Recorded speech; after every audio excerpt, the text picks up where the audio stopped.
right, so contributor day, who should be coming to the table? So the reality is anybody can come to the accessibility table, because one of the things about the accessibility table is that we have a lot of tendrils. We essentially are interacting with every part of the project. So, if what you really want to do is contribute to the WordPress.org website, maybe talk to us about some basic guidelines of accessibility so you know what you should know. If you want to be contributing photos, maybe talk to us about, how do you properly describe a photo?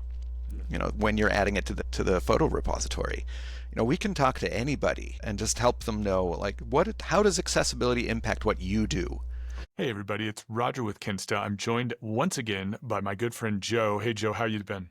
I'm doing really well. How are you? Awesome. I'm doing really well too. I'm excited to be talking with you. WordCamp EU is coming up very quickly in just a week. More than a Yeah. week. And we've got a lot of stuff to talk about, lots of things be going on with WordPress, with accessibility. So why don't you just go ahead and jump right in and tell me what you've been up to? Well, with WordPress and accessibility, Amber Hines and I committed a huge chunk of time 2 weeks ago on Global Accessibility Awareness Day to completing a project to revise the theme Accessibility Ready guidelines. This is a set of guidelines for how WordPress themes can kind of meet a basic level of accessibility standards for the theme repository. And I wrote the original version of those, and I wrote it in 2011, and it was added to the repository requirements in 2012, and they've had miscellaneous light updates on and off, but the reality is 13 years on, they're showing age. Sure. Yeah. They were written at a time when some of the current accessibility standards hadn't been published yet. So that is a big change. Like, there are fundamental guidelines that didn't exist. So that's been a really big project. And that actually got started at, I think it was WordCamp EU 2024. I think that was it. Anyway, it was quite a long time ago. Yeah. And they've been kind of chipped away at for a long time. We intended to get to it sooner, but time is limited. Sure. And so that was a huge project, a big day spent on that. But they're largely done now. We're going to kind of put them through their paces, get some feedback on them at WordCamp EU Contributor Day. I'm hoping for sure that we can get maybe some theme authors who already have the current Accessibility Ready tag and be willing to sit down with us and take their themes and be like, okay, now how does this work with the current guidelines? Okay. How close are you to passing? What would you need to change? How painful is this going to be for authors to adapt? Because, there's always, I know this was a big issue when I wrote the original ones, there was a lot of pushback from the theme team about certain requirements being like, this is going to be too burdensome for authors. If you impose this requirement, nobody will do this. Which, that was a legitimate concern. In their original phase, there was a huge amount of resistance to even imposing any of these guidelines. Okay. This is something I think that's changed a lot in both WordPress and in accessibility. There's, the plugin guidelines have gotten much stricter. Theme guidelines have gotten stricter. There's a much more of a sense that, quality matters, and we are going to enforce a certain level of quality. So I think that's good. Yeah. But also, in the accessibility world, there's a lot more legal framework for accessibility now than there was 13 years ago. So there's a much more realism of people being like, okay, maybe I really do need to do this. Maybe, Sure. If I publish this theme that's absolutely wretched, there are going to be huge areas of the world that legally cannot use it. Sure. And that's a problem.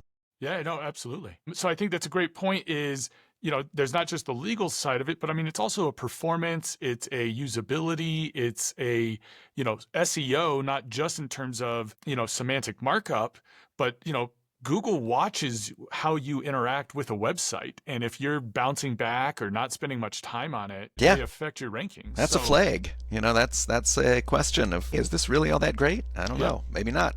Absolutely. All right. So drilling down a little bit, Contributor Day, there's a table. Who should be coming to the table? You said theme developers. Who else would be a great candidate to really help out with this?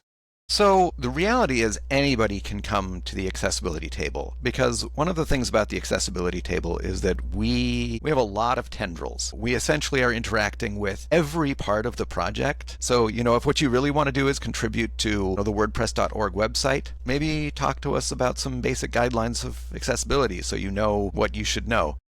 If you want to be contributing photos, maybe talk to us about, how do you properly describe a photo? When you're adding it to the photo repository.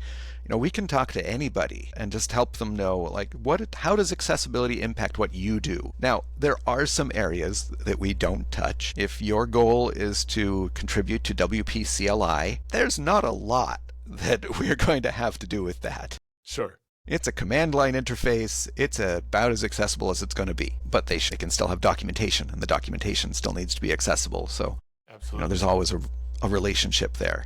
Okay. But mostly, we try and focus on getting people to learn how to approach contributing to accessibility for WordPress. A lot of the people who come are looking to contribute to core, or they're looking to do something with themes or plugins. Sure. But it's mostly educational. Honestly, if you just can kind of get a sense of what does it mean to be accessible, you can apply that everywhere. Absolutely. We tend to do a lot of education. Okay. All right. Well, excellent. All right. So if you're going to WordCamp EU, come to Contributor Day. If you haven't gotten your ticket, I don't know if you still can, but try and get one. And if you're coming to Contributor Day, make sure to stop by the accessibility table and just see what's going on. So this is great. As far as, the rest of the work that you're doing, I've heard that you've taken on a new project. Yes. So I have recently become the lead developer of a JavaScript package called AblePlayer, which is an accessible media player. And this player is it's one of the most feature-rich media player packages out there in terms of accessibility. It's got, the player itself is extremely accessible, but it also has support for all sorts of features, including things like feeding audio description into a video from a VTT track that can then automatically pause the player when the description needs to be spoken, which is kind of an amazing thing. There aren't a lot of players that support any kind of audio description, let alone automated audio description of that nature. But it also supports having a secondary video, which is your ASL video, so that you can have parallel videos in sync, one playing ASL, one playing the original audio. You can toggle back and forth between an audio described version of the video if you've got, pre-recorded audio description. It's kind of an amazing project. Cool. And the lead developer for that, he had been working on it for a long time, and work had just gotten to be too much. I reached out to him because WordPress Accessibility Day uses AblePlayer to publish all of our past videos. And I was, noticing some bugs, some problems, some things that I needed it to support that it didn't support yet, and was trying to get those moving forward. It was hard to get that moving, and it was because he was just overworked. And ultimately, after I had reached out and offered to help, he kind of came back to me and was like, well, would you like to take over the project? And so now I have, and that's been really fun. It's actually, there's a lot of fun in diving into a new project and just being like, I have a whole new code base to explore, and because it's kind of now my open source project, I'm not really too constrained. If I want to change something, I can change it. Obviously, with the mind of being respectful to the fact that I don't want to break anything anybody is using. But, it's interesting to start exploring that and start to really think about what can happen, what can change, what can be fixed. I've already removed 2 files from the project. Excellent. So this is an interesting counterpoint, right, to the WordPress project, where you have a lot of people working on it, a lot of different interests, a lot of moving parts, and also you've been looking at this for decades, long time. And so now you've got almost the opposite end, right? A very much smaller project, something you've got direct control over. What does it look like as far as bringing contributors in or working with other people? Is there a good size amount of contributors on this project? So there have been quite a few contributors. I don't know the number off the top of my head, but on the GitHub repository, I think there's something like 30 contributors listed, which honestly, for most open source projects, that's actually pretty good. WordPress is definitely an outlier with the thousands upon thousands of contributors. But because of the kind of slower contribution pace of the last few years, I don't know how many of those are necessarily active and going to continue to contribute. It's really hard to tell because, you look at a pull request from 3 years ago that hasn't been touched and you're like, well, I can move this forward. Don't know if the person on the other end is paying any attention anymore. But I'm hoping to kind of be able to build it. I'd like to get more people contributing. Okay. I think, there's kind of a long-standing issue in accessibility projects that there's a lot of passionate people about accessibility they may be the best at understanding accessibility, but that doesn't necessarily mean they're also the best at performance and the best at JavaScript and the best at, constructing a project. Certainly they're not the best at marketing. Okay. So I kind of want to be able to try and get more skill sets in because I'm pretty good on the accessibility front, but I'm looking at this project. It's a big JavaScript project, and I haven't managed big JavaScript projects before. That's kind of a new thing for me. Help would be great. Okay. I mean, I feel like I'm certainly competent to be able to do some of the stuff that I want to do. I can eliminate the jQuery dependency and get all of this rewritten so it's vanilla. Okay. That doesn't mean it's going to be optimized, but I definitely would like it to get some big improvements, especially in the realms of like performance. Excellent. And then there's a WordPress plugin component to this as well, right? So kind of walk me through how that works. Well, so one of the big things about that WordPress plugin is that it's actually really underpowered. Basically, it's a short code. You can add a few attributes to it to render a video using AblePlayer. It's limited. And this has actually been, so right after I took over the project, I published about it and kind of started to ask people, what they most wanted. Like, what are the things that are bugging you? And one of the number one issues was people with WordPress sites who are like, I want to use AblePlayer, but it's so hard to use. Okay.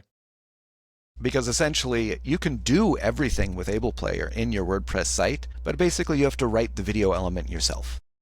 So you have to write HTML and you have to know all the attributes and you have to get all your sources sorted out. And so I'm also preparing at the same time a major update to the plugin. And one of the big parts of that is essentially I just wrote some scripting so that it can just take your video block or your audio block and parse all of that out and map it all into what AblePlayer needs. Okay. So that was the simplest thing, is basically just being like, and it wasn't that much. It wasn't a lot of code to do that. Okay. But it just means that now, if you want to use AblePlayer, just use the video block. It already has support for adding tracks to it. So you can add your captions track, you can add your translations, you can add your chapters, you can add your audio description, and then just publish that, turn on the option to parse video blocks, and there you go. It's AblePlayer. Sweet. Now, the limitation there is that the video block doesn't have support for adding alternate sources. So you can't add a reference to your audio description source or a reference to your ASL source. That, at this point, still requires something more. Okay. I did also build into it a shortcode generator so that you can just check off a bunch of options, use the media library to select your sources, and bang, generate something there. And that does support like the ASL and whatnot. Okay. So that's going to just make it a little easier to use. Okay. Because that's one of the biggest things. Like, that plugin has very low users. It's in the 100+ installations range. And I'm sure that basically has to do with the fact that while it does enable you to run AblePlayer on anything, it's a lot of work on your end to actually make it do that. Sure. So not many people are going to do that. Okay. And again, like JavaScript developers would be helpful for contributing to that? Absolutely. Yeah, okay. For sure. All right. So big shout out for JavaScript developers. If you're looking for something a little different and fun to work on, AblePlayer might be up your alley. Yeah. If you've got a passion for accessibility, I'm happy to take advantage of your JavaScript skills and teach you some accessibility. There we go. There we go. Fantastic. Well, Joe, as always, it's great to talk with you about all of these projects and everything that you're working on. If people want to get in touch and specifically about the AblePlayer or for Contributor Day at WordCamp EU, what's the best way for them to reach out to you? Well, probably the best way is to reach out to me at my website, joedolson.com, contact form there. Blue Sky, I'm handle is Joe Dolson. You can reach out through WordPress Slack, I'm Joe Dolson there, or find me on GitHub. Okay. github/Joe Dolson. AblePlayer is at github/AblePlayer because it is an organization. So Excellent. I took ownership of the organization. Okay. Very exciting. All right. Well, Joe, it's great talking to you as always. I look forward to seeing you next week in Basel, and Absolutely. have a great day. Yeah, you too. Later.